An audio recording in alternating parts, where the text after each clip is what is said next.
Today, one of the subjects that came up for me was shyness. And I don't know how many people, feel that they've had something going on in their life where that might be, that might be relevant for them.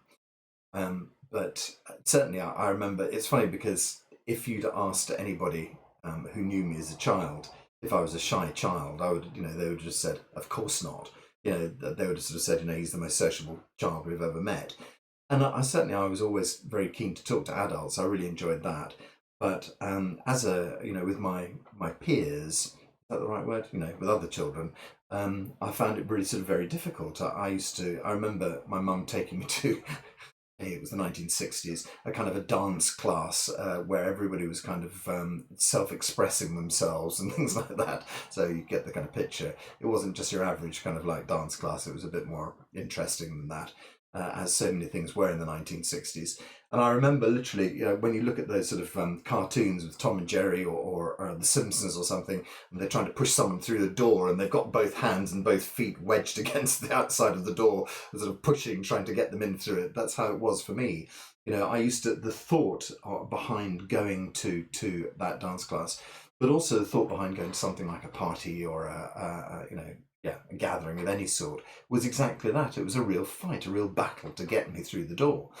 And of course, as soon as I got through the door, all of those things just disappeared like a sort of chimera, uh, uh, um, a, uh, um, a mirage just kind of disappearing. But the actual anticipation of it was so strong for me that it used to really kind of mar everything. And so I would regularly sort of say, "Oh, I don't want to go. I don't want to go to that. I don't want to go to that." And it was only because my mum was someone who also recognised that she was someone who would just say, "Come on now, as you do with children, come on now, just go for the first 10 minutes. And if you're not enjoying it, we can always take you home. I'll wait," kind of thing. And she'd wait for 2 minutes and be gone. But by then I'd forgotten she even existed. So, that's how it always works with kids. Yeah, so there was this kind of deep understanding that she had that that was one of her patterns as well. And that no doubt on some level, and I'll take a little side loop, and as anybody who's been on this call has heard me say 1,000 times, there's always little side loops going on. A little side loop about it's interesting for me to have read an article recently that shows that DNA isn't actually they're looking at DNA and realizing that DNA is actually less and less relevant in our actual final kind of makeup of who we are and who we become. And it's so much more, it used to be 50-50. Well, it used to be all entirely down to genetics. And then people started talking about epigenetics. And epigenetics basically is your environment. And then people used to sort of say, well, it's definitely epigenetics, it's definitely DNA, blah, blah. And the battle went on back and forth. And eventually, we came to the conclusion that it was probably 50% DNA, 50% your environment. But actually, that's shifting even further now. We're beginning to find that actually, when you look at something like DNA, that actually it's really just a kind of like a vast sort of scrambled potentiality, I suppose, is the best way to look at it. And that there are so many other factors that actually govern who we become. And so it was interesting when I was talking to a colleague of mine, Dr. Rosie, who some of you guys may know, and she was saying there's the DNA story, but as far as she was concerned, there are family stories as well. I said to her, "What do you mean by that?" And she said, "Well, stories that are carried through a family that, don't necessarily express themselves in your DNA." And so we kind of, dug through that for a little while. And I was trying to equate it to Qigong. And in Qigong, we have this whole idea of Qi field theory of a kind of like we may get onto it later, but the model that basically works is what we call chi, space, and information. And chi in space is kind of being and non-being, if you like, which is sort of, the duality we sort of hear about in Buddhism and things like that. And the information layer, you could equate it on its most simple form to God, I suppose. So we'd have that sort of, chi, space, and information, and how the three of those interact together. And I was sort of saying to her, well, yeah, we believe in this kind of idea, information layer, and it's something that's very common in quantum physics these days. We see that information is the kind of the how best to express that. In scientific terms, it takes an observer to be there to change an experiment. And so we're getting these kind of ideas of this is how our universe evolves using our information to make things happen. And so when they, all sort of the funky Western kind of like spirituality things say, you're the creator of your reality.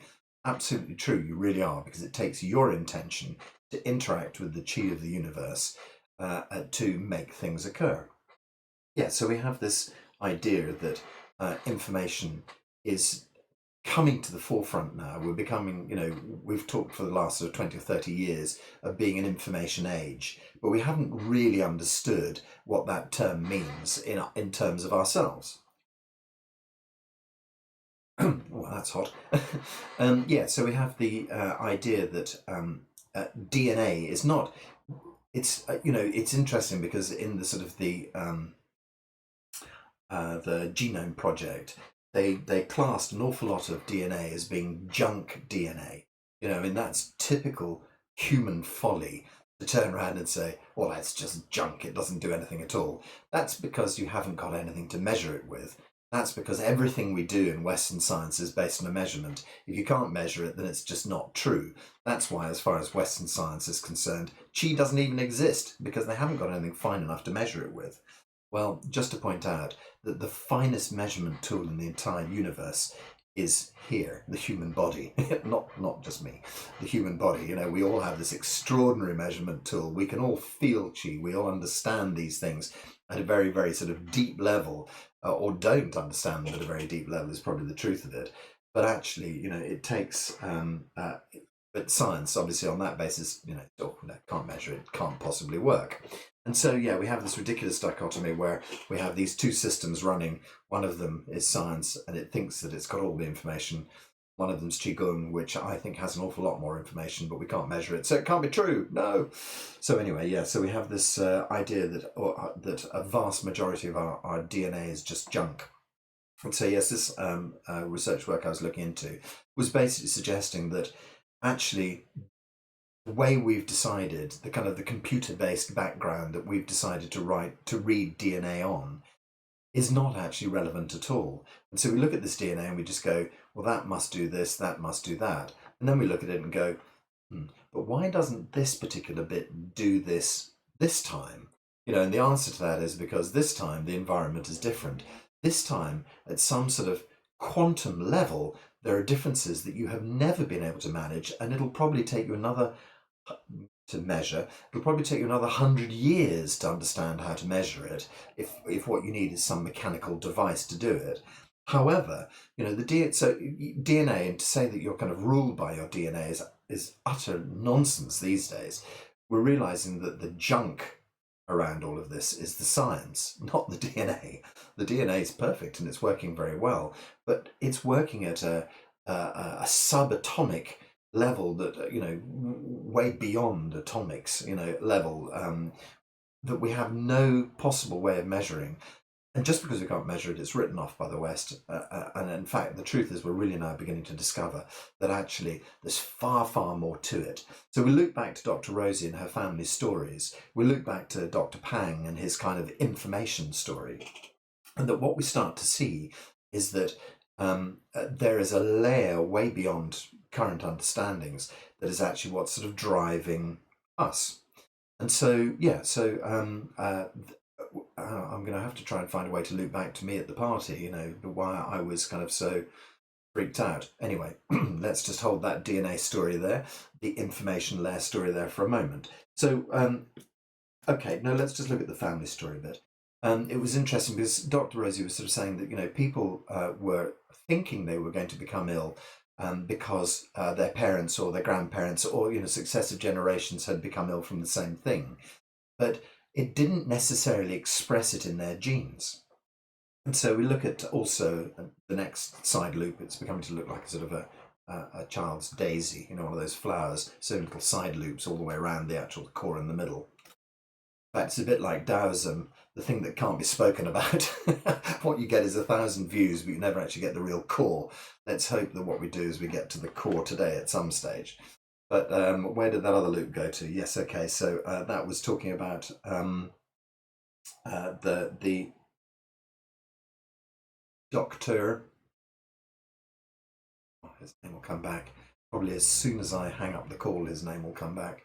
It may come back soon, but a doctor that Rosie has worked with quite a bit. And one of his key studies was to take. It wasn't a huge study, but it was I think it was like 100 patients, and basically what he did was to split them into three groups. One group, as per usual, did nothing at all, so it was a proper trial where there's a control group, and then after that, there was a a group who I can't do his study any justice at all, but the essence of it was that there was a group who were asked to do 30 minutes of meditation a day, 30 minutes of walking a day, 30 minutes of qigong or yoga or something like that. No, 30 minutes of exercise a day, 30 minutes of meditation a day, and they were to make some fundamental changes to their diet. So it's just cut out sugar or something like that. Let's keep it simple. And all of it for 30 days. And Dr. Carol Sikora. Dr. Carol Sikora ran this test. And what he did was he took a snapshot of people's DNA and got something like 350 markers or something like that. And then they did the 30-day trial. There was obviously a group who didn't. There was a group who did a very small amount of something, and there was a group who did the 30 minutes of everything. And he found that in the group who had done nothing, virtually nothing had changed, unsurprisingly. And the group who'd done all the sort of the small interventions, tiny change, the big interventions, he showed this amazing shot. And, it's not, I'm not someone who can read DNA photographs, that's for sure, but you could, just by glancing at these two side by side, and saying instinctively which one looks better to you, everybody chose the after rather than the before. And what had happened was that they'd marked something like he'd shown that 240 genetic markers had upgraded and a further 30 genetic markers had downgraded, so a total of 270 different genetic markers. And I think the implication was that the ones that had upgraded themselves had been, were definitely assumed as an improvement, and the ones that had downgraded themselves were definitely seen as an improvement as well. There were no bad things about it, but they were just showing that in 1 month, 270 different genetic markers could be completely changed just by tiny interventions, 30 minutes walking a day, that kind of thing, And so to say that you're bound by genetics is just a complete load of nonsense, really. And just to say that you've got a whole load of DNA, which is junk, is a total nonsense as well. And so, yeah, Rosie was saying that there is something that she sees in, stories that are told between families that are carried through. Oh, your great aunt died of that, your mother died of that, your sister died of it. And then that just, makes people think, well, hell, I'm the target, it's coming for me as well, which is absolutely not the case. I think that everybody can change their genetic structure just like that, just with a simple mindset can change your genetic structure. Genetics, unfortunately, are not actually the great holy grail. Although, to be fair, as with, normal Western science, we've spent about $1 trillion on it, which, could that have been spent on hospitals rather? I'm not going to say anything about that. But, that's the kind of the thing is that, it's kept an awful lot of scientists in their jobs. And actually, it's a bit like sort of unearthing a telephone directory. It's kind of, oh, well, there we are. There are the numbers. There are the names. But what are we going to do with it now? And so, yeah, Rosie was saying that these stories get carried through the family. And I was looking at what level they get carried on. And for me, it's certainly cheap information. Information that carries it, and this information, I think, is part of our universal structure. So you might want to call information God. You might want to call information the field of, all there is, whatever it might be. This information exists, and I think that there are many ways for us to contact that information.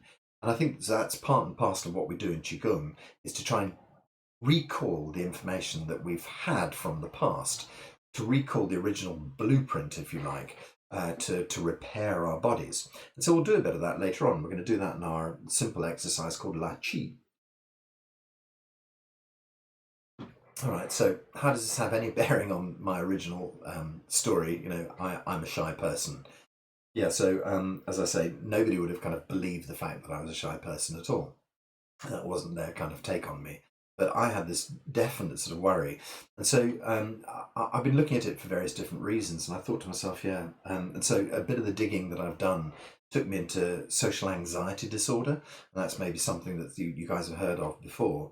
And I realised that that is what we used to call crippling shyness, and it's now got its own term, social anxiety disorder. Uh, um, Social anxiety, SAD. No, that's probably sunshine affected disorder or any number. The standard American diet. There's lots of acronyms with SAD, but it's around social anxiety disorder, I think. So if I got the wrong term, and you're a psychologist, please forgive me. But I realised that I wasn't suffering from that, because when you listen to people talking about that crippling shyness, it was something that really deeply affects your life on some levels, that you're completely unable to break through and do anything, if you like, in your life. And that wasn't what I was suffering from, so I was very pleased to not put that badge onto it. Um, and so I started doing a little bit of digging around to sort of see what other people had written about it. And so, as you guys often know, I sometimes sort of dig out articles and have a little. What I tend to do is I tend to write articles when I've sort of thought about it and spoken about it, but also I read other people's articles about it. And so I've clipped out a couple of pieces from things that other people have written. And it was just sort of really interesting little things that I looked at and I thought, interesting. And so just forgive me while I go and have a look at these two little other articles.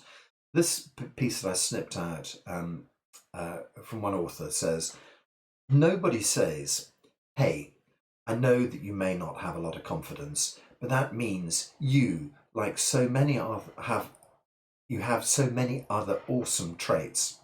Nobody helps you to see that. Actually, being introverted comes with many perks, like creativity, reliability, commitment. I could go on. How? So, how do we get through it? By showing up for 5 minutes, then 10 minutes, then eventually an hour. Making an effort to ask people questions when it feels overwhelming, especially when it feels overwhelming. By realizing that nobody's looking that closely at my crimson cheeks, by smiling and making eye contact, by viewing things as opportunities rather than obstacles. Well, that's great. It's lovely to see the two sides of it. The person to sort of say, even though you might not be feeling full of confidence, we'll talk about confidence in a minute, you have other lovely things going on for you. And of course, it played beautifully to my ego when it said creativity, reliability, commitment, things like that. And I kind of went, "Ooh, I like that." Something, a little badge that I could wear today. Another little article, another piece, and then it finished off by saying, "By trying, by always trying." Another author wrote, "We tell ourselves stories based on our earliest memories." Okay, so that's something I always go on about. Stories that we say we're shy, unconfident, introverted. Only you can decide whether you'll allow these stories to keep defining you or not. I'm still in many ways an introvert. I need time alone, and lots of it. I rarely drink because I hate the lack of control. Interesting point. And honestly, I think a small part of me will forever dread social events. But the point is, I show up anyway. I show up, insecurity and introvertedness and all, and I use my voice. This confidence thing is like a muscle. The more you use it, the stronger it becomes. So I picked out of there, as you noticed, lots of things that rang a bell. There was an interesting comment there that one of the authors made. I rarely drink because I hate the lack of control. So that's a really interesting little nugget there. And then, the other sort of things like unconfident, unconfident, and loss of confidence. That seems to come through these stories of shyness all the time. So it's all about confidence, and as one of the authors said there, it's like a muscle. The more you use it, the stronger it becomes. I'm just going to pick out a few more things. Another author, I never felt comfortable in large groups of people because I don't know why, but I'm sure it's due to some combination of childhood trauma, bullying, and genetics. Well, you know what I think about the genetic side of it. Besides, people can be unpredictable, which is always a little intimidating and probably plays into it as well. People can be unpredictable. Again, that statement of unpredictability is that person saying, I can't control other people. Okay, so just hold that one as well. Shyness manifests itself as an extreme self-consciousness about one's own behaviour. But the good news is most people likely aren't even noticing your actions and behaviours. Other people can't read your mind and they're not feeling your feelings. You're probably not nearly as awkward as you think you are. Shy people take heart in this and know that you're not alone.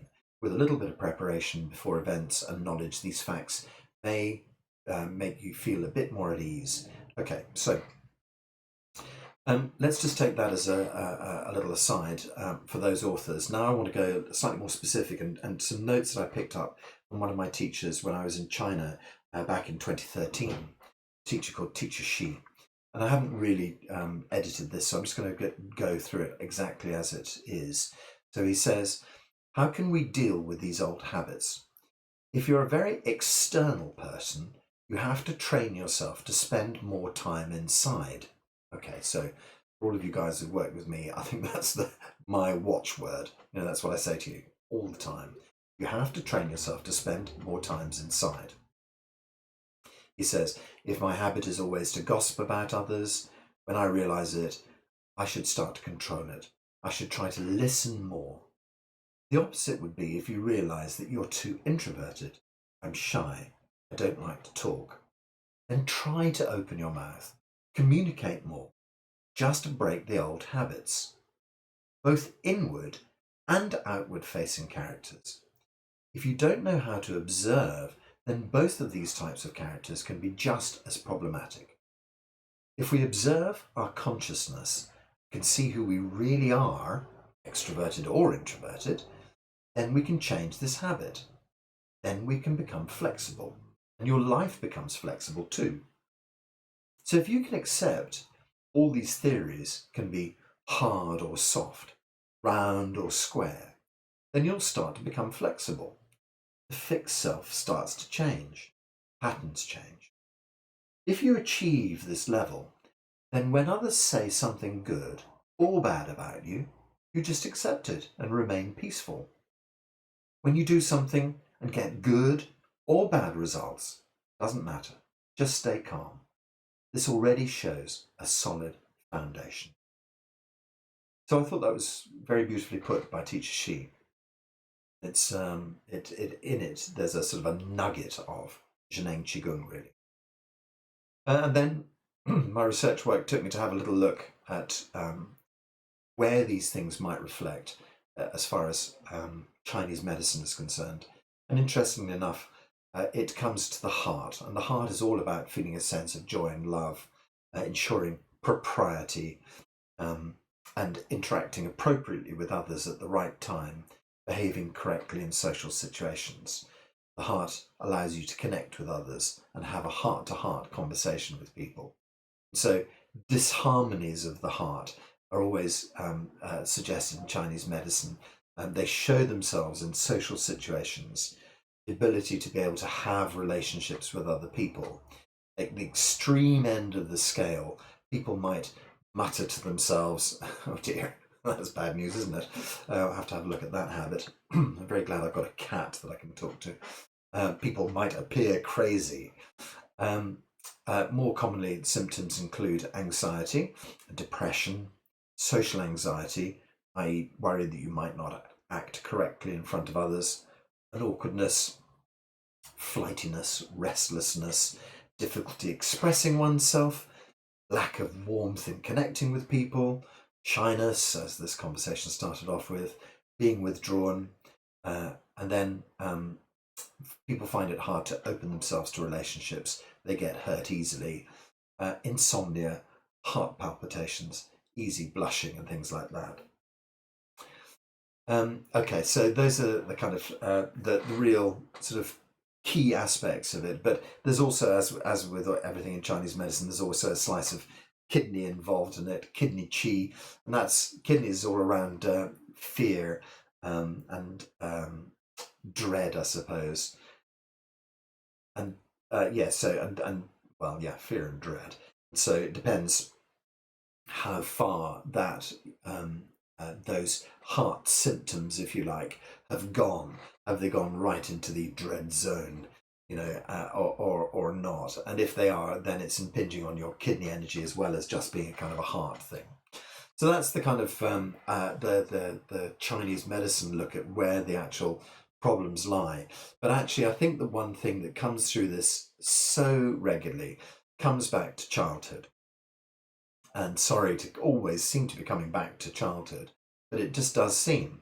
And so even one of our authors said, they said, well, I definitely think it's DNA, but they think, I'm sure it's due to some combination of childhood trauma and bullying. And then the other aspect I just wanted to draw from that was the control story. So we have this idea of people being bullied, and we have this idea of the control aspect that people like to have. And just you've heard me say it a million times, but at some stage I was talking to my Chinese teachers, and I was saying, why do people want to control? Why do they want to control? And at that stage, I think that I was working with someone who had a control relationship problem. Maybe I had the same myself. And I was just kind of saying, why? What is this control all about? And my teacher sat there for a little while and he just said one word. He just said, insecurity. I thought about that and I thought, wow. And I thought, yeah, if you are a really insecure person, then you just want to have your world unflinching, unchanging. You want to have everything in place. That author who said, I don't like to drink because I don't like the loss of control. Well, yeah, I mean, the truth of the matter is that there is nothing that you can control except yourself. And that's one of the harshest lessons to learn in life. To think, as I always say, to think that I could control any one of you guys is a total fallacy. It's just a nonsense. I barely control myself. I'm just sort of getting the hang of that slowly. To think that I could have control over my wife, my children, excuse me, is almost impossible. It's ridiculous. And sometimes we spend so much of our lives trying to exert that control. Because why? For what? Because we feel that if things spin out of control, then our lives are going to be, a disaster, whatever. And interestingly enough, I happened to be rewatching Apocalypse Now last night. An extraordinarily violent film and an extraordinarily sort of shocking expose of the Vietnam War. But I was kind of brought round to the whole story of oh my goodness, sorry, everybody's been writing here and I've just been clamoring away. So Alan says he empathizes with this feeling. Yeah, okay, and says that, yeah, you understand that. Sahara also found it very difficult to speak childhood trauma. And then Alan says tongue connected to heart. Perfect observation, very good. And Sahara saying bullying, yeah. So echoing those kind of things that I've been talking about here. Sorry, I wasn't watching the chat. You must have felt unheard, but hopefully not.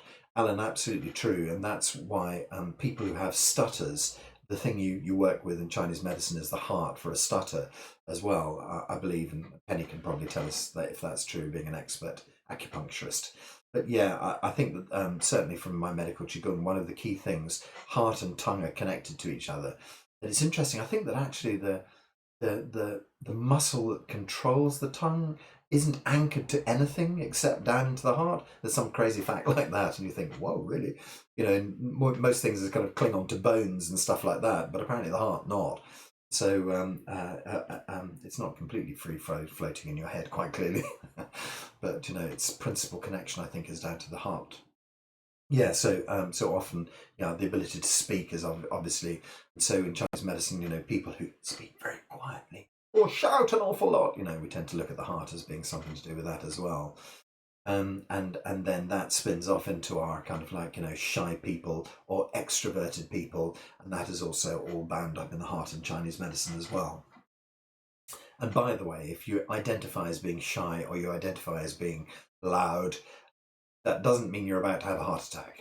So Chinese medicine is completely different on those levels to kind of Western medicine. It's definitely a good ooh, blimey. That's very interesting. Penny says there are a lot of useful acupuncture points under the tongue, but there are not a lot of takers in the West. Yeah, I can imagine that. Yes, please put a needle up under my tongue. Why not? Um, yeah, so if you identify with those things, it doesn't mean you're on the verge of a heart attack or anything like that. It's about energy medicine. It's not about sort of Western medicine. Uh, However, you worry that you're about to have a heart attack, please see a physician. Better put one of those sort of disclaimers in that everybody seems to put in all over the place. Um, um,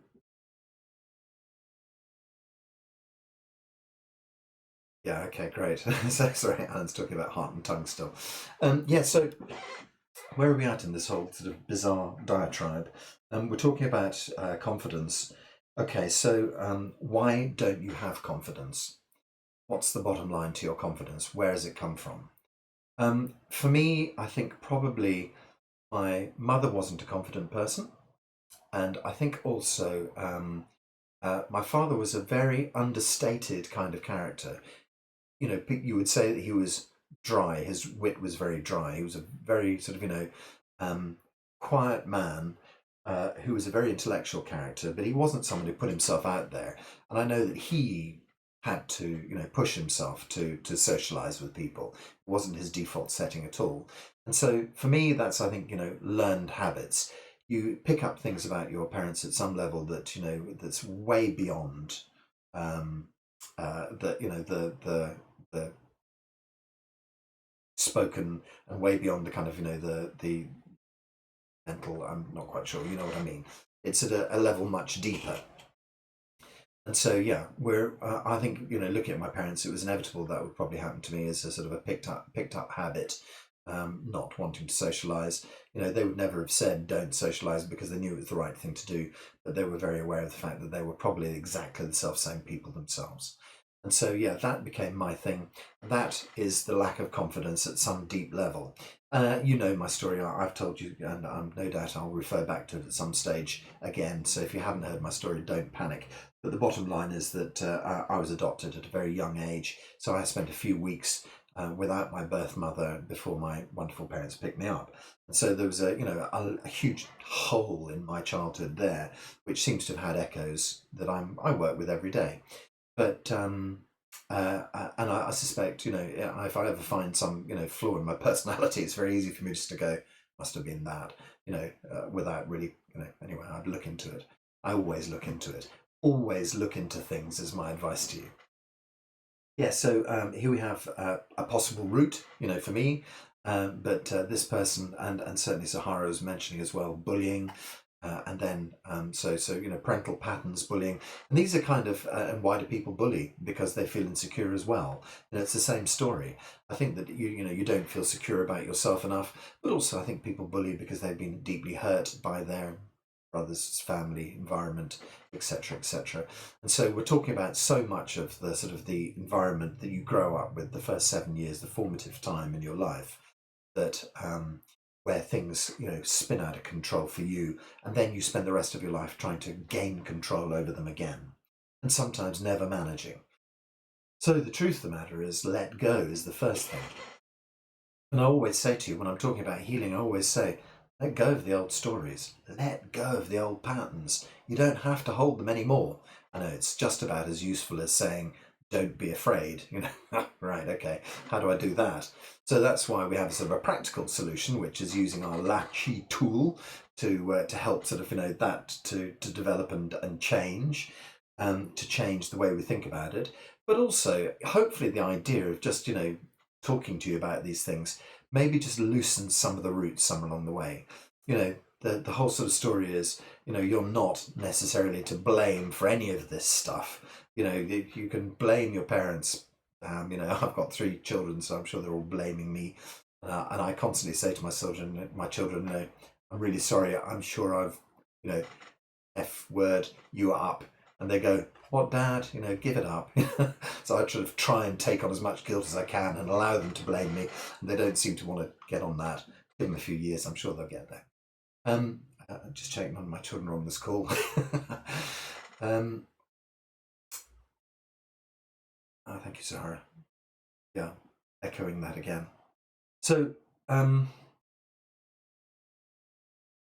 Control, lack of control, shyness. I think that's a sort of a pattern there. I think that's interesting to note. I was just looking at some of, I don't know if you've come across a guy called Dr. Alan Watkins. He's an amazing guy. Used to be part of the Heart Math Story, and now he's got his own consciousness coherence company where he coaches people on performance. And I was just looking at a graph that he was actually drawing, and his graph had kind of performance at the top, and underneath it had physicality, and underneath it had feelings, and underneath it had emotions, and underneath it had the sort of chemical structure of your body. And he was looking at this, and he was basically saying that you need to get all of these levels to be firing for you to get this kind of performance thing. And this was about sort of business coaching effectively.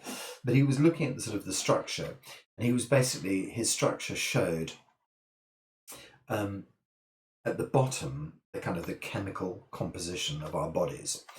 Essentially, that if you're putting the right chemicals into your body, you're going to get the right reactions out of your body is a sort of a fundamental.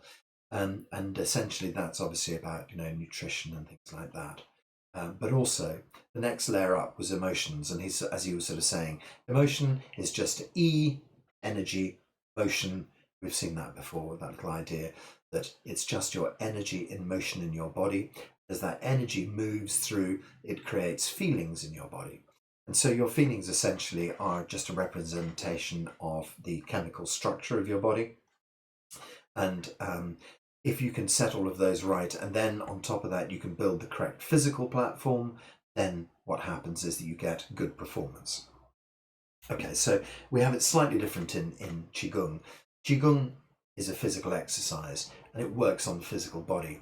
And if you can start to work and fix your physical body, then the other things lap along behind that. So his starting point, okay, now actually, now the more I look at that little model, the more I think that we approach it from different directions in Qigong, not just his kind of one way up. We go from the top and the bottom. So Dr. Pang has a story that he tells people.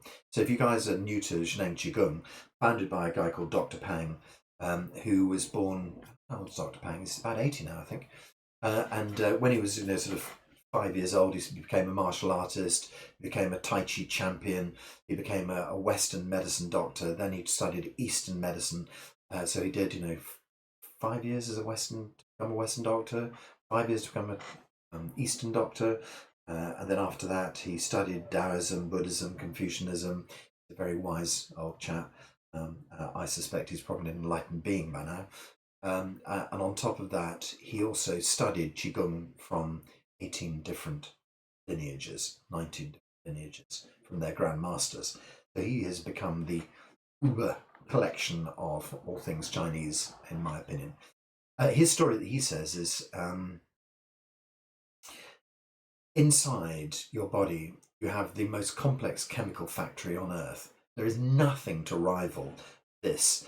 Every single moment you're alive, you're churning out, is it 200,000 different chemical signatures? Every split second, your body's turning out these 200,000 chemical signatures. And he says, this is the most complex chemical factory on earth. If you go to your doctors and say, I've got a headache, they don't even say, well, this is a headache pill for a male, this is a headache pill for a female. We're just doing headache pills. It's not even, we haven't even got that far with basic stuff like that. He's saying 200,000 chemicals per millisecond. And so, to think that you can take off the pill, off the shelf pills that are going to be exactly what you need is a bit daft, really. Certainly they're headed in the right direction. There are some great chemical advancements, and I wouldn't decry that. Certainly emergency medicine, short-term medicine, they tend to be great. But chronic illness, we don't really have answers for. Qigong, we do have answers for chronic illness. In fact, I would go as far as to say Qigong is the answer to chronic illness. However, you'd have to make your own mind up about that. Okay, so yeah, this extraordinary complex chemical factory. His bottom line is, are you in control of it or not? Because if you're in control of it, then your body is making the perfect chemical set. If there are some little processes that are just quietly running on their own, that your subconscious has started, then you're not in control of it. And if at deep subconscious levels, what you're telling yourself is, I'm not worthy, I'm not worthy, then that is a chemical signature in your body. So you have to, dig deep enough into this story to find out, what is driving you. And as I always say, look into that first 7 years of your life.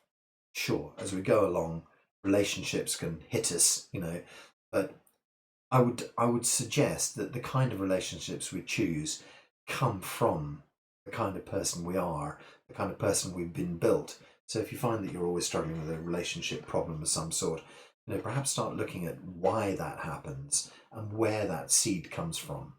I'm not just going to blame your mum or your dad, but something in your childhood. Okay, so are you running your chemical factory to the best of its possible ability? Are you bothering to look at the roots of your problems? Are you just one of life's victims? Well, shit just happens to me all the time. It's got nothing to do with me. Sorry to tell you. I'm afraid to say it is. I'm afraid to say that you are the creator of your universe. The stories you tell yourself create the things that happen to you. So I'm afraid that it's not just a random universe that's unkind and uncaring. Universe is just the universe. It's how you end up interacting with the universe that makes the difference. That's what really is the key. So if you interact with the universe in a positive way, you're going to create positive outcomes. If you interact with the universe in a negative way, same thing's going to happen. It's going to bring you negative. Life gives you lemons, make lemonade. I hate it, but it does actually work. It's a good phrase. Um, you know, don't accept the sourness of things. And so it's interesting. Again, I was looking at Alan Watkins. I wish I had a whiteboard in the background. Unfortunately, all I've got in the background is a load of junk. But he draws a lovely axis, and from the top to the bottom of his axis, he's got a very high heart rate up at the top of 140 beats per minute, and down at the bottom he's got a very low of about 50 beats per minute. And he says up at the top is adrenaline, and at the bottom is relaxation. That is ACH, acetyl, choline. Anyway, probably know. And then he's got another axis that runs across it. He says positive nature of your self is DHEA, dihoronic, the one. And that's what they sort of call in America the kind of the fountain of youth. DHEA, you'll find it sort of turning up in all sorts of supplements these days. It's supposed to keep you young and keep you positive and all this sort of stuff. And the DHEA,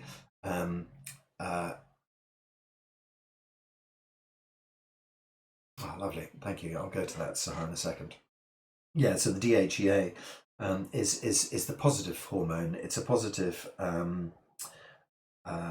it's a positive hormone effectively, and it's balanced out on the other side with cortisol, which is a very negative hormone. So he basically sort of says, on this kind of axis, where are you? And if you're constantly sort of going to work and you're constantly sort of talking about bad things and you're constantly feeling that life is bad, you're moving yourself into the cortisol direction. And if you're also anxious about your job, you're then moving yourself up into the sort of top quadrant, which is where kind of anxiety, anger, frustration, and fear all live. And to bring your heart rate down but still stay in negativity brings you down into the sector which has got such things as apathy and boredom and detachment and indifference in it. So just by saying just meditate and breathe deeply is not right. It's not enough. It just takes you from being sort of angry in the top quadrant to being sort of apathy in the bottom quadrant. It hasn't moved you across into happy. So it requires positivity in your life to move yourself across to the other side. And so when you get to the positive upper quadrant where the heart rate is high and the DHEA is flowing, you're in the areas where you get into passion. And we know that passion is the big thing. It's where, a passion for your life, a passion for your work. And that's where you also get sort of determination and focus from. And then when you come into the calmer side of that, that's when you get sort of equanimity and curiosity and contentment. And those are the sort of side of things where you want to be. And so what he often talks about is a nice, regular, rhythmic, calming, breathing practice, which brings the heart rate down. but also it's about positive thought and positive thinking. And so hopefully the idea is, and that is basically where we find the zone, is in this lovely area where we have both DHE flowing, positivity, and a slow or a nice balanced heart rate. So just to pick up on comments, Sahara was saying, blame just feeds the seed. It's about accepting, reframing the situation. So you get good teachings from every experience. Bad becomes a seed of good, a seed of good wisdom or information. Exactly. It's about reframing every time, isn't it? And then Carol says, racist, homophobic, sexist. So we can all have an impact on the world. Has an impact that shapes us. We co-create, exactly. And so it's that whole. It is about that. The story that you're putting out into the world is one thing. And that comes looping back round to the oldest story. Listen inside. Listen to what you're saying. Observe yourself. Are you expressing views that are no longer yours? Are you expressing views that you don't? And again, as I say, do not believe me. I'm the last person you should believe. It's really, really important that what you decide to do is to research this information yourself. You know, okay, hang on. The universe creates us. This, as you can see, is where you live, your social structure severely marginalizes you, racist, homophobic sectors. Yeah, exactly. And so, yes. Oh, sorry, I missed the context.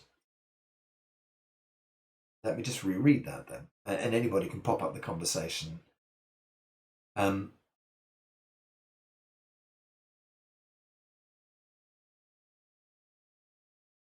half a second.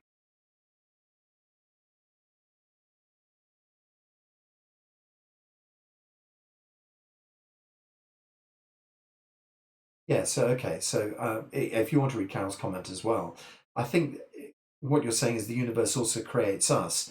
I think that actually I don't particularly totally agree with that. I think that we are the universe is just so. Okay, let me put it into context. Uh, what I mean by that. What I mean by that is that from the Qigong perspective, our universe is just seen as Qi in space. Okay, so if you look at what it's called Dr. Pang's Hunyuan entirety theory, that's his kind of like theory of the entire universe, not a small thing.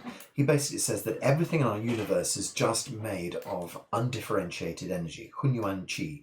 It's neither negative nor positive, and that negative and positive are just judgments that we put on things. So essentially, there is this vast source of undifferentiated energy, and how we interact with that energy is our choice. We have free will, and it's our intuition, our instinct, our I always forget the exact word that intent. Sorry, it's our intent that creates our experience. And so my feeling is that, and then I would just take that one lateral step further, which is to say, this information that I'm talking about, this information of us, is essentially what we would all call God. Probably, sorry, I don't mean to, what I would probably call God. In that, what I'm saying is that God is inside me, I am God. God's inside you, you're all God. So all of us as a whole, all of the information of the human race as a whole, all of the intention of the human race as a whole is essentially God, as written in the Bible. You know, that kind of idea, that sort of person is made up of all of us. And so the point is that if we take the background as being potentiality, then we are the creators of potentiality. So therefore, I don't think the universe is shaping us. I think that we are shaping the universe constantly. And I think that's the purpose of humanity, is to shape the universe, is to experience the universe through our own freedom of information. Yeah, Freedom of Information Act, sort of, kind of what I mean. I guess you get what I mean. All experiences from situations shape us. We are the universe is us, the universe is information. So Horace, kind of on the same page there. Yeah, echoing exactly what I'm saying. That. So hopefully you understand my perspective on that. That perspective is kind of built from my sort of study of quantum physics and things like that. And my feeling is that we genuinely are the creators of all of this. So my feeling from that is that that uh, what we are experiencing now is a mirror of who we are.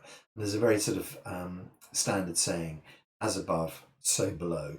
That's a kind of like a kind of a mirror image in Chinese culture. We basically think that what we are mirroring inside us comes to us. So as opposed to things randomly arriving in our lives, we're attracting them. And so that becomes the trickiest thing in Britain. I'm not sure where everybody's zooming in from, but it becomes the trickiest thing in Britain to say. And just recently, a year ago, Noel Edmonds, and how on earth did he pop up in this conversation?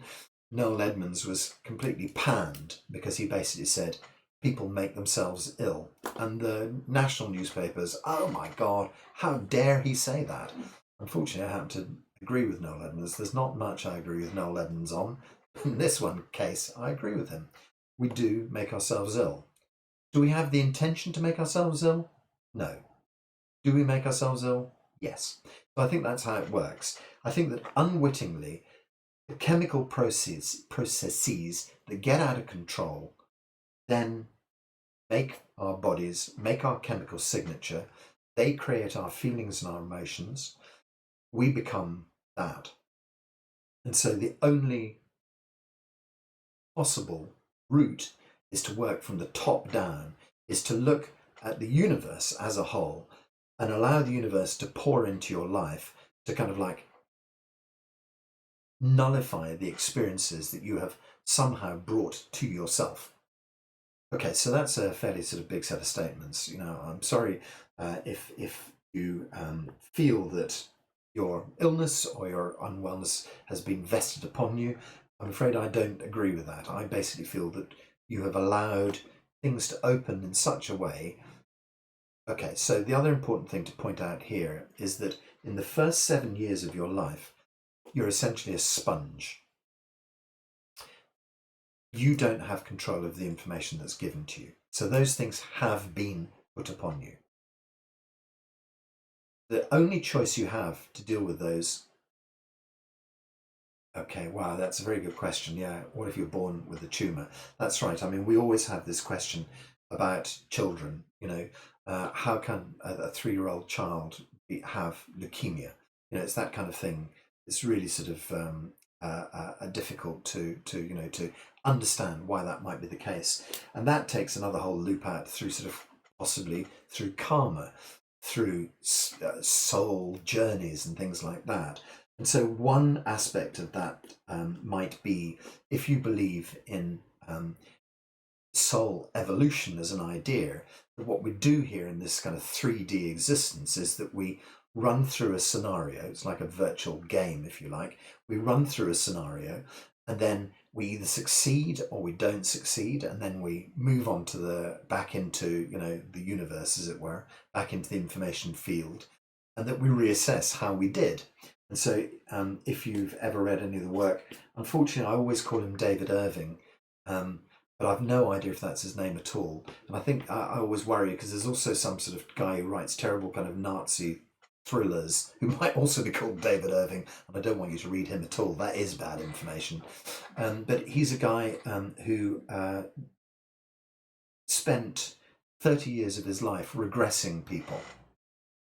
And he wrote down the commonalities of these regression stories. And he's published 2 or 3 books now. And what he basically is dealing with what's called life between life. And so, interestingly, Alan said there, if you're born with a tumour, isn't that processes that happen in the womb? And I suspect that, yeah, we're talking about this family information layer. I think that, certainly parents come, when you're born, you've already had 9 formative months whereby huge amounts of toxicity. It's possible to pour huge amounts of toxicity into a baby, environmental toxicity as well, as Penny says. It's possible to pour those into a baby so that the baby already arrives screwed up, by the parents. Dear, oh dear, parents again. But unfortunately, we haven't got anything else to blame. But also, on a soul level, I think there's this that if you're working your way, if you believe that souls are working their way through an evolution, that maybe you come to this life to test out a theory. What's it like to be, a child with 3-year-old tumor? Short, dramatic, difficult life perhaps helps your soul evolution on further. That would be one possible suggestion. And so the next time you come to this life, perhaps you get a slightly easier ride, but perhaps you're choosing difficult things for yourself to experience, each time. And the interesting thing about children who arrive here and die young is that they very often have a massive ripple effect on the people who are left alive afterwards. And so you could perhaps, bless those children and say, thank you so much for the extraordinary lessons you give.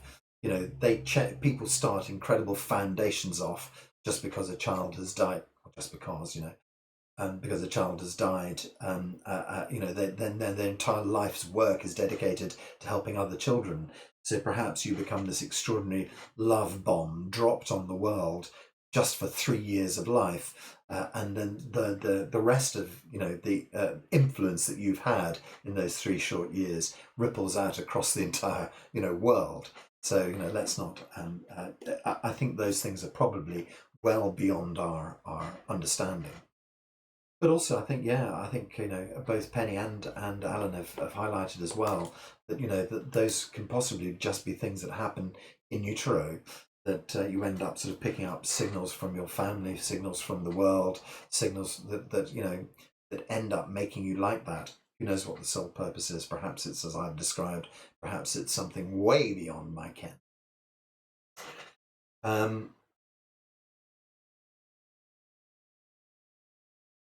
So I was talking about soul journey as well. Training a psychotherapist, both, personal experience and what happened with your own daughter, conception of birth. So we have the different sort of sides to it, the Chinese medicine side of it with environmental toxicity and so forth. But we also have the potential sort of soul journey involved. All of those things are possibilities. And as I say, I don't think we've probably got all the pictures at all, but perhaps that does kind of answer some of those questions. We've gone off on a interesting set of divergences today. But what we need to do is we need to actually do some healing on ourselves. So if what we're saying is that at some kind of deep root level, there's some kind of influences, let's say, that have got into our lives. Perhaps they've come as some sort of soul story from some other life, if we believe that. Perhaps they've happened to us in utero. We've ended up picking up vibes from our parents, picking up the anxieties of the world, picking up, I don't know, 1960s, I don't know what was going on there. There was that Hong Kong flu. There was some sort of, terrible epidemic going on then. Perhaps, you pick up that when you're born. 1970s, the bomb, sorry, my social history is not that good. But perhaps you're picking up the kind of those fears in the womb, and they've led you to some sort of pattern. And as you remember from, God knows, an hour ago now, I was talking about being shy at parties. Perhaps that was picked up in the womb. Who knows? And so, whatever it is, whatever pattern you've come to this life with, you then have the opportunity to just say, well, that shit is terrible and my life is dreadful. And sorry, I'm swearing.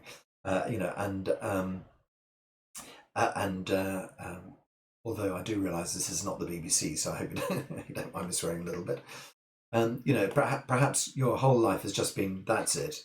I'm just going to give up because it's so terrible. The world, the universe has visited these terrible things upon me. I'm just unlucky. My parents always used to tell me I'm lucky and I'm not worthy, and I believe that. Or alternatively, it's time to start changing that record and looking for a new story. And so what I'm here to do today is to tell you that you can heal anything right now. just like that. Anything can change if you decide to change it. So we're going to use a tool, La Qi, Chinese for, I think it's Chinese for stretching Qi, La Qi. I should know that because I'm now studying Chinese, but obviously I haven't got to that word yet. I think it means stretching or opening, moving Qi essentially. And it's the simplest exercise Dr. Pang teaches. And so go back to that little story beforehand. He basically says you have the most complex chemical factory on Earth in your body, making you custom made hormones and chemicals all day, every millisecond. Are you in control of that process or not? Because if you're not in control of it, it's going to make you pouring Qi, perhaps, Alan. Yeah, I'll get my dictionary out in a minute. If you're not in control of the process, then it's going to make you sick. And so the question is, what's making you sick? Which part of the process is not making you happy, successful, well, or is making you chronically unwell? Only you can work that out. Sorry, I can't work that out for you right here. But what we can do is to say, let go of those problems and let them dissolve.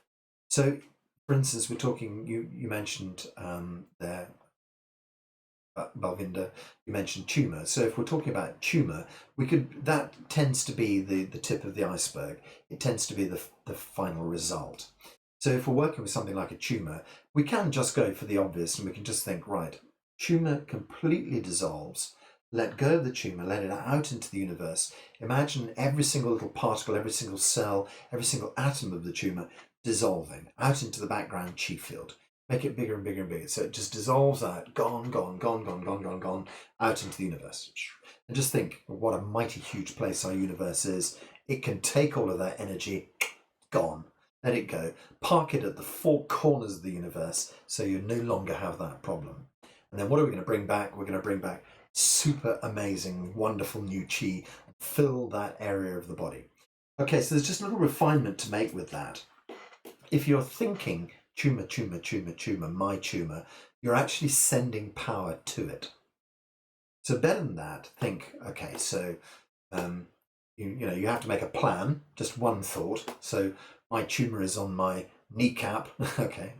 I know we don't regularly get that, so that's why I'm using that so we're not thinking too hard about these things. My tumour's on my kneecap. All right, let's think dissolve the whole of the knee out into the universe, and all of the structures around the knee, dissolve them out into the universe, let it all go, and then bring back perfect working knee. Okay, so that's a much better way to kind of visualize your illness. So what you're saying is, I am, let's use my example, shy. I am always shy. I'm going to dissolve shyness. Think about the shyness and dissolve it. What you're actually doing is giving shyness power. So emotional problems. My relationship is terrible. I have such a terrible relationship. God, it's bad. Hey, what are you doing except giving the relationship power? So what you need to do is you need to think about things in much more open and general terms. So if you can be very specific and say, my liver, I'm going to dissolve my liver and bring back a perfect working liver, great, that's good. But perhaps what needs to be done is to look at the patterns behind. So if you don't know what the patterns are, you can think to yourself, gosh, I always get angry. Perhaps that's part of it. So, in Chinese medicine, we know anger and liver are connected. But if you don't know that, don't worry. Just sort of think, why am I always grumpy? Why am I always upset with that person? Why am I always ending up shouting at people? Why am I, whatever the pattern is, you start to think to yourself, well, I could really let go of that pattern. Perhaps it's connected to the overall problems I have in my life. Let's work with a pattern instead. So now we're going deeper inside. What we're going to dissolve is that pattern. Let it go. Let those standard set of reactions, let those trigger points just dissolve. Let them go. What are we going to bring back? Something positive. Whatever you choose. Fill your life with positive Qi. You don't even have to know what that means. Just imagine all this fabulous new energy pouring inside. Okay, so take a little think about what it is you want to work with today. It might be something deeply practical. It might be your bank balance. It might be the result of, okay, so why would your bank balance be empty? Perhaps that's because you've always been someone who's difficult to work with. Perhaps that's because you've always been someone who's insecure. Perhaps that's because you had problems in your childhood. Okay, you see how we go through a little sort of root dig, so you might want to work with the surface problem, which might be your bank balance, but you might wonder why, what's going on. The question would be, why would I be holding back my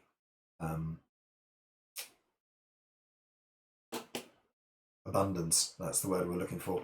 Why am I holding back abundance in life? Unfortunately, just by doing the sort of lovely American thing, I'm going to be rich, I'm going to have a huge Cadillac, I'm afraid that's not it. We're going to have to look at the root here. Just saying the positive thing is not quite the same. Really allowing your body to open, really allowing the experiences to open, really allowing yourself to let go. And the deepest root is where we really start looking and pouring fresh chi back in. So chi, energy is an easy way of saying it. Unfortunately, energy doesn't really give it its full. But if you don't really understand chi as a concept, just imagine the energy of the universe pouring into your life. We do a very simple exercise. We say kai, which is a Chinese word for open, he, Chinese word for close. It means so much more than that. It means dissolve out into the universe, become vast, let go. It means pour amazing things back into your life. So kai and he. So all you do is sit there quietly. The visualization that goes along with it, dissolve, let go, pour amazing chi into your. So we're going to use Dr. Pang's Kai He today. Dr. Pang just says Kai and He in the background. We say Kai and He if we want to. Essentially, I'll just sort of add a few extra little visualizations. One of the things I've done recently, which I quite enjoyed, when you do open and close, it's open out into the universe and then draw the energy back inside. Open, close. What I'm going to do is I'm going to start to say at some stage, open, just imagine yourself staying there. Open further, stay there. Open further. So don't completely close every time.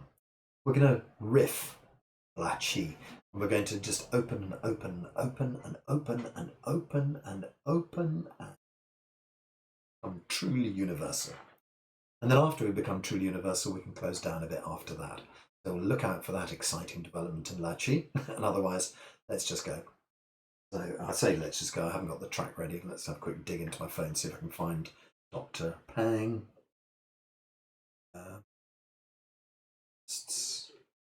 There we are. So sit comfortably. You can close your eyes. You can hum along with Dr. Pang. You can do whatever you like. I'll just jump right into the middle of it. See where he is. Kai is open. Hers close. Okay, so let's just begin then.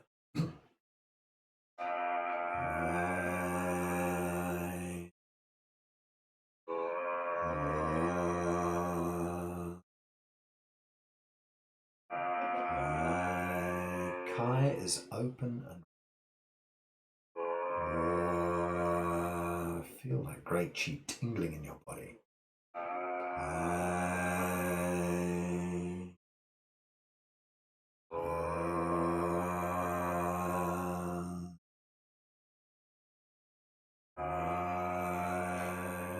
Open, open.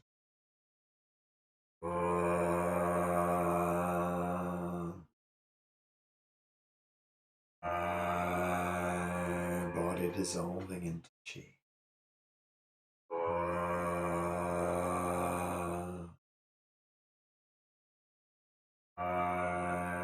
Emotional patterns dissolving into chi.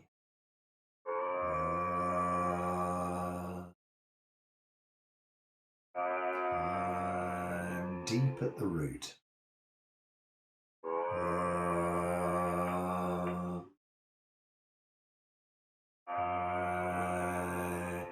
Fixed ideas of you dissolve.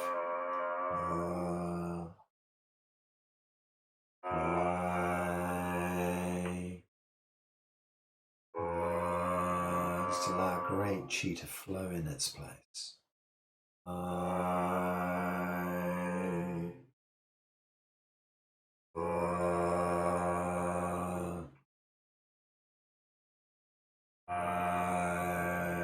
open and soften. Light and love flows into your body.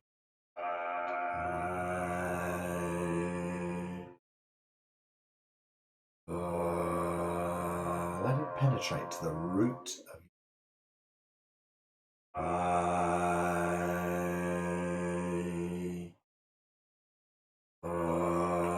chi flows deep.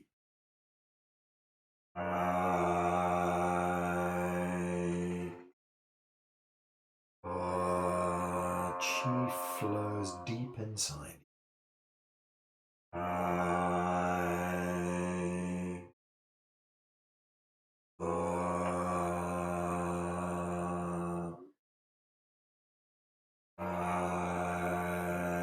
Open and relax.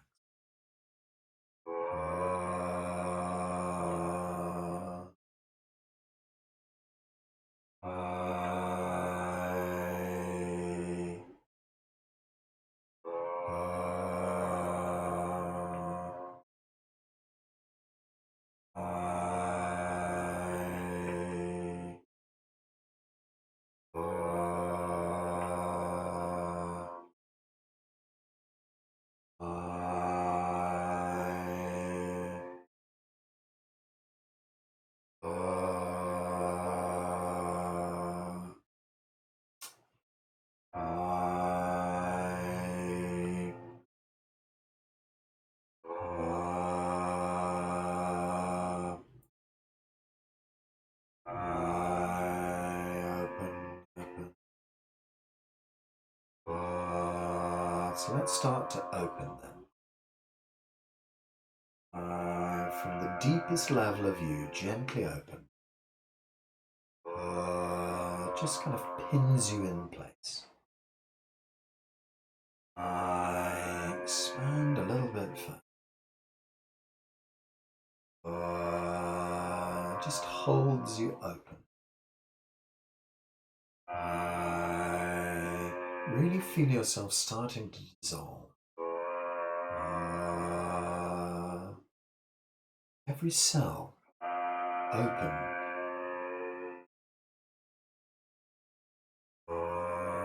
Let's start to develop space in between the cells.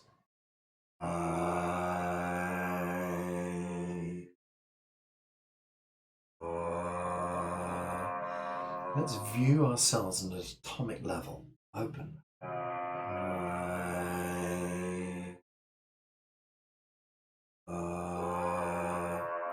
Let's view our atoms at a universal level. Way open.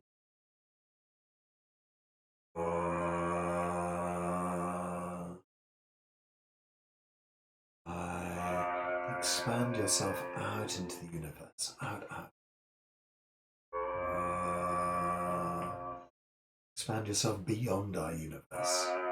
Out.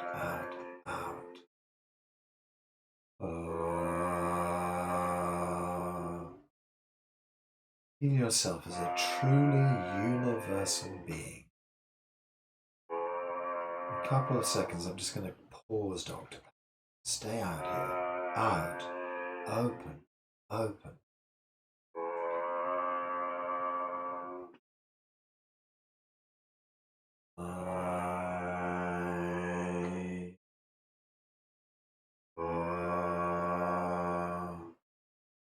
Just here for a few moments.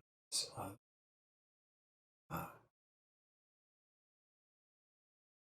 Chi flowing into your life. So at these kind of levels,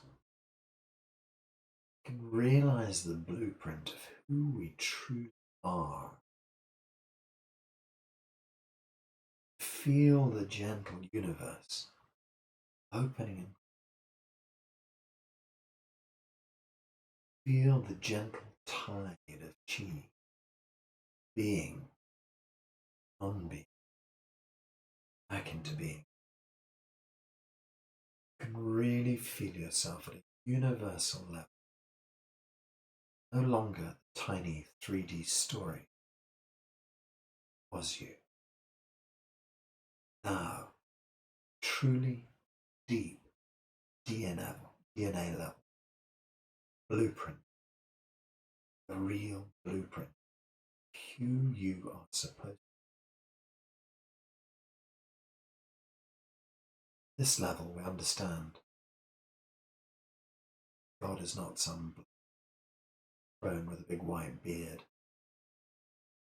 We start to really understand we are God. God just plays this lovely game of hide and seek with us. Believe we're separate. Believe we're cut off. Believe He is at some crazy distance from us. Now, when you resolve and realize that you have always been God. This is the real truth of the story you're playing out. A strange 3D simulation. Why not enjoy it? Why not have fun with it? You wanted to play it. Why not make it a great game? Really enjoy it. The deep knowledge that you're God. And the deep knowledge that if you get it wrong, the worst thing that can happen is you'll just return to being God again. You've always known this at some deep level. It's just been obscured from you. You've just been pack, just been part of the herd, following along, following everybody else's story. Now, at this truly universal level, you can give yourself permission to do whatever you want. Give yourself permission. Truly let go of those old stories. Truly let go of the things you invited in. You invited them in for a reason, so you could experience them, so you could gain the teaching from these extraordinary things brought into your life. But hey, if you've got the lesson, let them go. You don't need them anymore. The real lesson is that you're God. The real lesson is that your life is filled with love. My universe is filled with love. Why not enjoy it? Why not enjoy it at the deepest level of your life? Why not bring about the perfect blueprint? Why not create a perfect body for you? Why not? Who's stopping you? Nothing to stop you. Old barriers break down. In a moment, they just dissolve like the mirages they truly are. Break down, break down, break down. Cut through at the deepest level. Just realize that you heal at the deepest level. You know what? Heal yourself, heal the world. It's not about healing other people. As I was saying, you can't control anybody else. Heal yourself.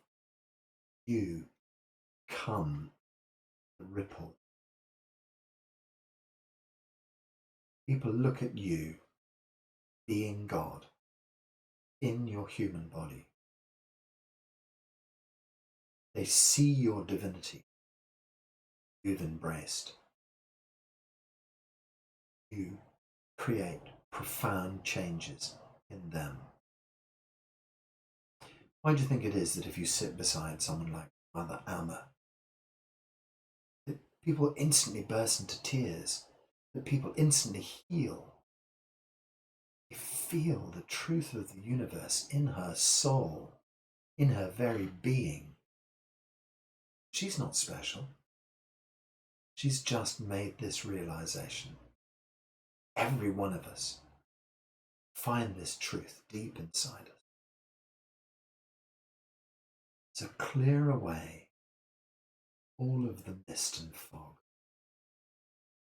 Let go the old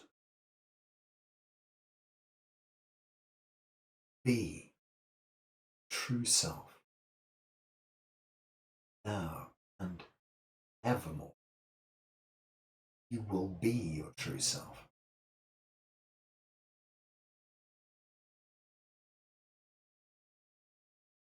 Okay, so we're going to start out doing our lachi again. Just going to sort of slowly bring ourselves back, a kind of universal out there, back into a 3D.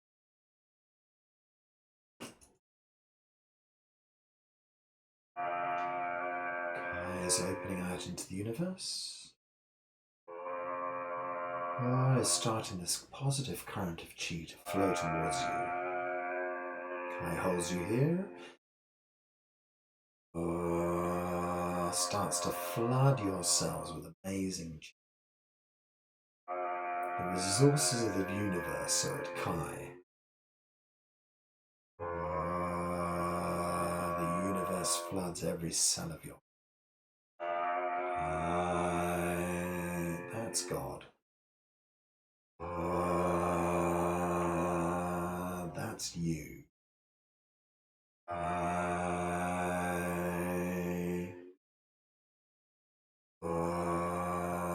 You're all part of the same process.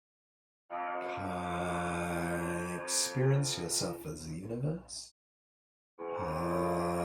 Experience yourself in your perfect body.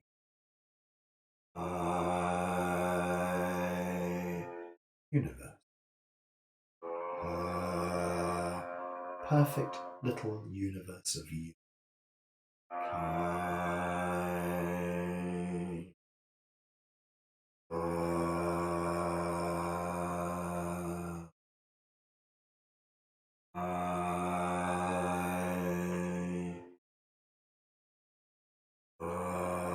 Imprint the perfect universal blueprint cells. Universe. Every atom its right place. Universe.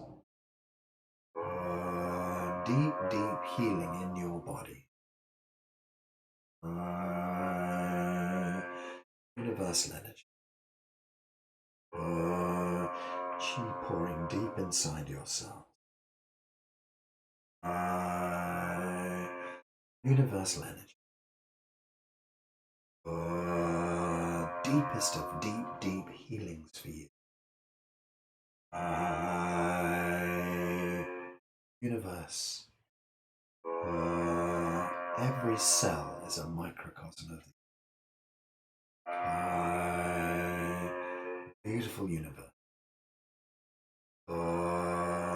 You as a perfect healed being.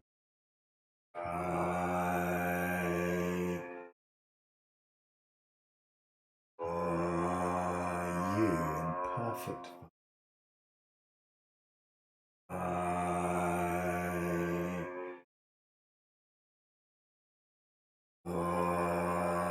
everything working well.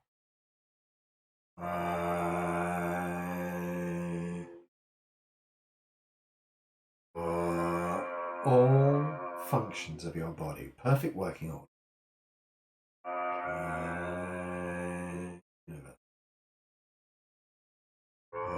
All functions of your body returning to perfect working order. Feel the universe. All functions normal.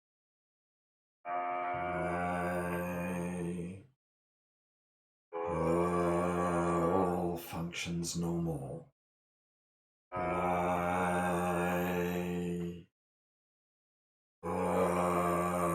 All functions perfect working.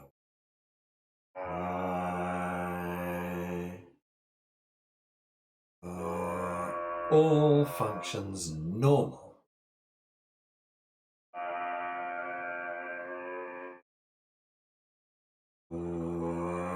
All functions normal. Let's do two more.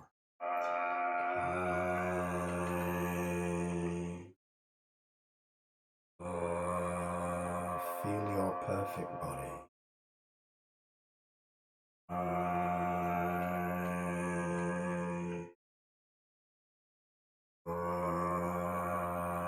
Just a little bit quieter now. Two more. Uh,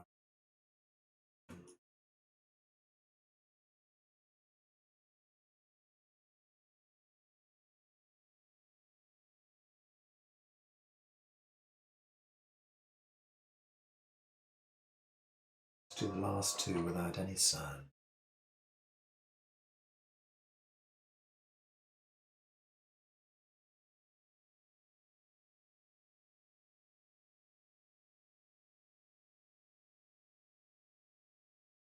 Just draw your hands down to your belly. Hands on the belly button and just hold the chi deep inside. Lower dantian chi is abundant. Energy in your belly is lower dantian. Lower dantian chi is abundant.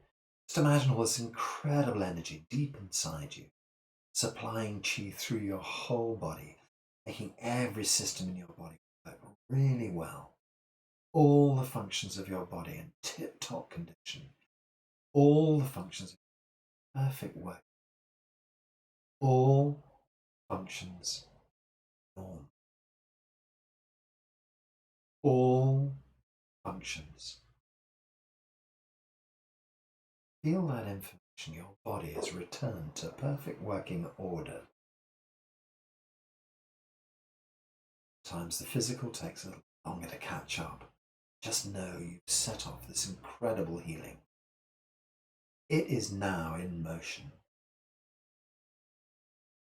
Just that.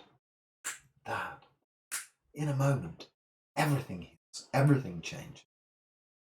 Right here, right now, pivotal point in your life. Everything changes. Allow it. Just surrender to the idea. Just surrender to the fear of change. Love the process. Let's just turn some circles around the tummy button then. It's a good way of gathering ourselves back together. Just circle the hands around the belly button 3 times. That sort of centers all the chi back in the belly. And then go around the other way. That sort of helps as a signal to your body that we're just sort of coming back into the physicality, that we're just holding all this chi inside. We've just kind of brought ourselves back to ourselves. Just hold your hands on the belly for a few moments. Feel this energy deep in your belly. Let it go up your spine, into your brain, up into your neck, to your shoulders, down your arms, your spine around your ribs, deep down into your tailbone, hips, pelvis, your legs, all the way down. Feel your whole body connected with the universe, filled with chi, functioning perfect. Blood and chi flowing well, every system in your body in tip-top condition. More than that, just know your divinity. That beautiful spark of God deep inside you. Spend your every day trying to return to that perfect part of you, trying to uncover millions of patterns you've created, obscure the truth of you. Make that your life's work. Dig, find out where God really is inside you. Oh, fantastic. Right, well, I think what we need to do is we need to sort of just visualize ourselves in a shield of chi. Always a useful thing to do. Just imagine a beautiful field of energy around you. It's called your Wei Qi layer in Chinese medicine. Just imagine it as a kind of energetic shield around you. Just imagine any nasty viruses or bacteria kind of fizzle up when they come into contact with your energy field. So be your own chi shield today. Be your coronavirus protection or any other nasties.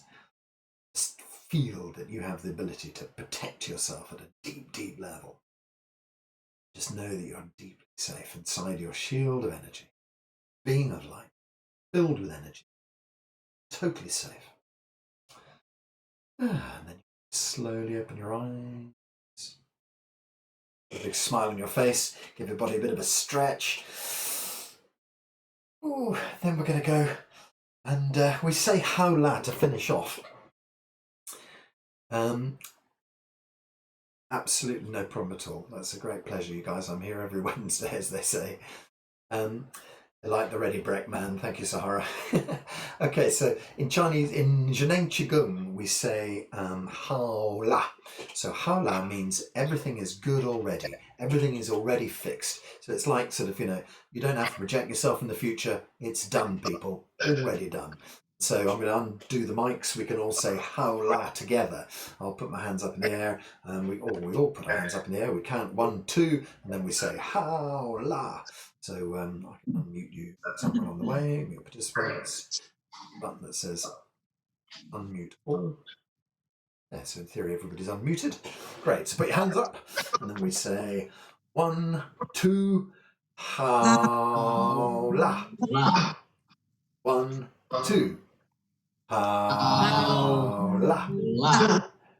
1, 2, hao la. I love that it's so fantastically chaotic. Thanks to Zoom for that. Okay, very good to see all you guys. If you are interested, I'll stick it up on my YouTube tomorrow, or you can pass it around to your friends or whatever. Really good to see you.